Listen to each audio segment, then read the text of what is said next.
बाबरी मस्जिद में उस तेज रोशनी में मैंने देखा जब बेहोशी टूटी सिंहासन पर बुत रखा हुआ था। 22 दिसंबर 1949 की रात्रि में भगवान श्री राम लला अयोध्या में अपनी जन्मभूमि पर प्रकट हुए। मगर मस्जिद में हुए करिश्मे की वास्तविकता कुछ और ही। अयोध्या में अब भी वे महंत जिंदा हैं जिन्होंने राम मूर्तियों को मस्जिद के अंदर रखा था। महंत राम सेवक दास जी महाराज शास्त्री अखिल भारतीय रामानंद संप्रदाय के प्रधानमंत्री, ये प्राइवेट महंत भी हैं और उस ट्रस्ट के सर्वाधिकारी हैं। श्री राम जन्मभूमि के अंदर श्री राम लला जी का प्राकट उत्सव किया था।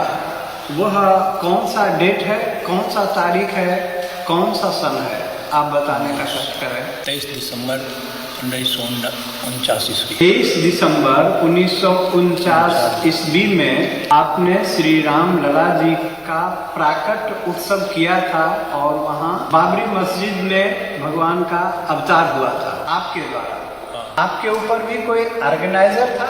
उस नियुक्ति में प्रधान नैयर साहब थे, के नैयर, जो यहाँ के डीएम थे। और 1949 से लगातार प्रतिमा रखी गई है, तब से नहीं हटाई गई अभी तक। तो आप ही ने रखी थी?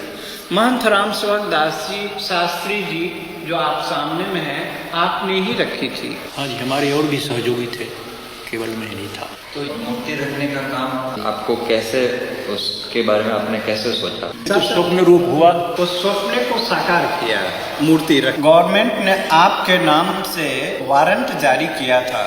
वो वारंट का नकल मैं इस समय आपको मौजूद है, मैं दिखा सकता। जेल से कैसे निकला? जेल से फिर वो जमानत पर रिहा हुए, मुकदमे चले और मुकदमे से आप फिर बरी हो गए। नैयर साहब ने निर्णय दिया कि जब तक इस केस का फैसला न हो तब तक इसे बरी कर दिया जाए। मेरा जो प्रारंभिक काम था कि भगवान राम उसमें स्थापित हों, इस सिद्धांत लेकर इतना काम करना था, मैं किया। अभी बोलने पे मुझे गवर्नमेंट बंद भी कर सकती है इसलिए मैं बोलता हूँ नहीं। बाबरी मस्जिद के बुजुर्ग इमाम और उनके बेटे वही दिन याद करते हैं। सन 49 की रात में जब मेरे फादर हाजी अब्दुल गफ्फार साहब ईशा की नमाज पढ़ने के लिए गए थे, तो उस वक्त नमाज पढ़ा के घर जब वापस आए तो सुबह फजर की दूसरे सुबह जुमे के दिन फजर की नमाज पढ़ाने इनको जाना था। फिर तो उतनी में मौज़न रात में आया, जो वहाँ मस्जिद में रहता था, सफाई करने वाला, झाड़ू देने वाला। उसने बतलाया कि हमारे यहाँ मस्जिद के अंदर तो मूर्ति रख दिया है बैरागियों ने। तो इन्होंने कहा कि अच्छा ठीक है, हम चल रहे हैं वहाँ, ऐसा कैसे हो सकता है।